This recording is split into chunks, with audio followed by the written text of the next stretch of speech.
2008. I was on the club football team at my university. I was playing football and it was just weird. I was always sore and it was just abnormal because we didn't do too much in practice, but I would be so sore that I barely could even climb up in my loft at the dorms. I was in the dorms at the time. So I kind of figured something was going on. I had simultaneous joint pains, like both elbows were hurt, both shoulders were hurt, and both knees were hurt.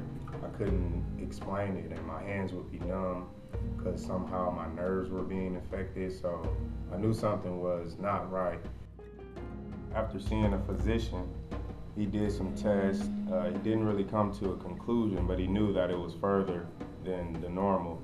So he wanted me to go to see the arthritis doctor. The arthritis doctor is called a rheumatologist. They did a few tests, maybe after 2 to 3 visits, they finally concluded that it was lupus. What lupus is basically an autoimmune system disease. Normally your immune system would attack your germs or bad things that might enter your body, but my immune system was actually attacking my good things. My reaction to lupus was just different because I didn't know what it was. I had no idea of what it was, and I really never heard of it. And once I looked into it, going through things on the internet, it was just very scary to see what types of lupus people had, what happened to people that had lupus, and the different effects that lupus would have on me. So that just led me into a stage of just being depressed and didn't really know what I was going to do.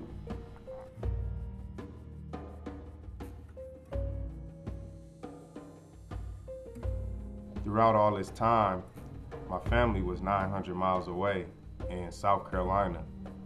They moved before I graduated from high school, and I stayed here to go to college in Wisconsin. But it was hard being away from my family that was 900 miles away and going through this.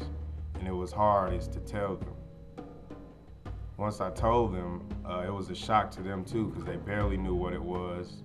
And a lot of people in my family, my auntie, who's a retired RN, didn't really have an idea of what it was, but she heard of it. So it was kind of hard on our family at the time, and especially me.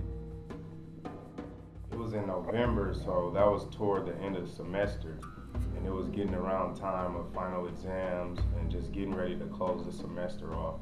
So that made life even harder for me because I had to make sure I kept up with school to not fail any classes. I was for sure I wasn't going to drop out, but I still had to make sure I kept up with work.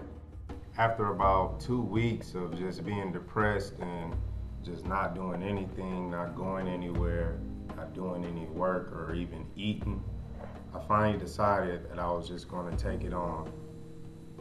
I tried to find out how to eat right, what I needed to do to live with lupus.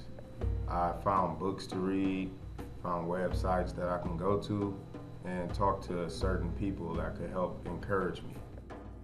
After I finally found this drive to do better, feel better, and to just take on lupus, I tried to look up things that I can eat, things that I can do to work out that would just help me be better and live my life through lupus.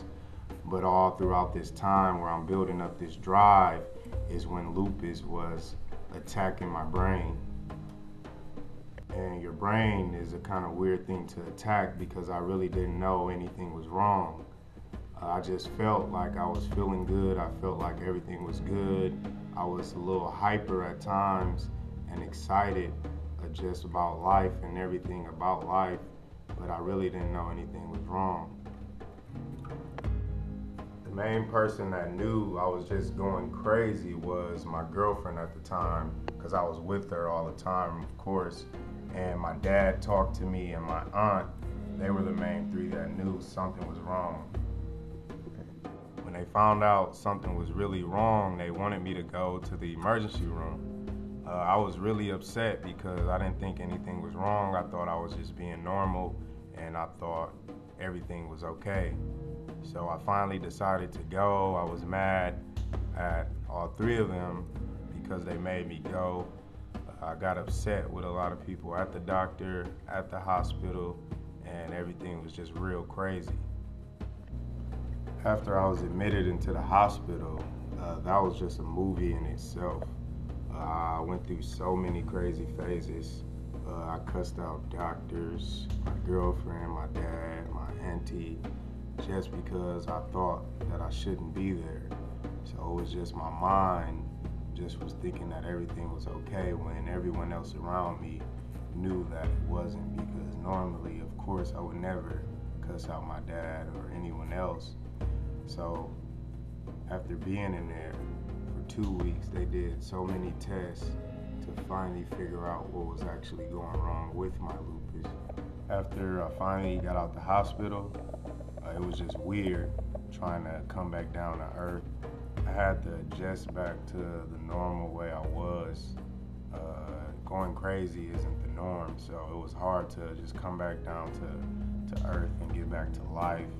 I was very embarrassed of some of the things that I was told that I did and that I knew that I did, and it was just a embarrassing feeling that kind of stuck with me.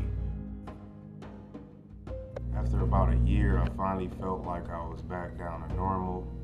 I got back into school after missing a semester. I was able to catch back on. I felt like I wouldn't be able to keep up, but I was able to keep up. I got back to normal. I still felt that embarrassing feeling of everything I did when I was just going crazy, but I was able to get back in school. I was kind of in a little debt just from being in the hospital with no insurance because I wasn't in school. So that was a kind of barrier that I have to deal with still today. But I was able to get back in school. I graduated just this past year, 2012 of May, and now I'm going to look for employment actually back home with my family. Also during this time of recovery, I got rebaptized. I haven't been baptized since I was little. I was in church all my life. I got rebaptized and I was able to join my fraternity, Alpha Phi Alpha. And I would never say that I couldn't get through all this without God. I can sit here and say that I did it by myself, but it was always God that kept me through and kept me focused.